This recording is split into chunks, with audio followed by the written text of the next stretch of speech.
ডেঙ্গুর বিরুদ্ধে লড়াইয়ে এলো বড় সুখবর। বহু বছরের অপেক্ষার পর অবশেষে ডেঙ্গু প্রতিরোধী টিকার অনুমোদন দিয়েছে ভারত। তাহলে কি এবার ডেঙ্গুর ভয় অনেকটাই কমে যাবে, নাকি এখনও আছে বড় কিছু প্রশ্ন?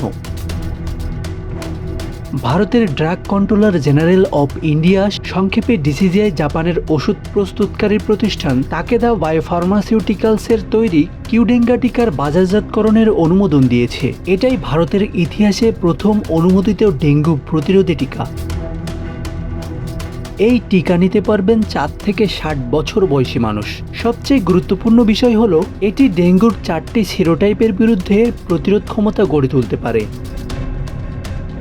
টিকাটি নিতে হবে 2 ডোজে, আর 2 ডোজের মাঝে থাকতে হবে 3 মাসের ব্যবধান। তবে একটি প্রশ্ন এখনো রয়ে গেছে, এই টিকার দাম কত হবে, কবে থেকে সাধারণ মানুষ এটি পাবেন, এসব বিষয়ে এখনো কোনো ঘোষণা আসেনি।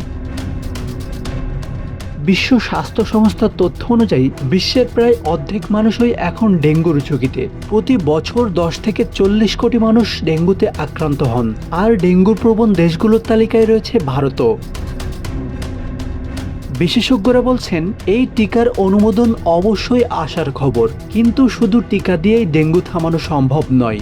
এডিস মশার প্রজনন স্থল ধ্বংস, জমে থাকা পানি পরিষ্কার রাখা আর সচেতনতা, এসবই এখন সবচেয়ে গুরুত্বপূর্ণ প্রতিরক্ষা। ডেঙ্গুর বিরুদ্ধে লড়াইয়ে নতুন অস্ত্র এসেছে ঠিকই, কিন্তু যুদ্ধ এখনো শেষ হয়নি। আশানুর রহমান মিঠু, বাংলা অ্যাফেয়ার্স।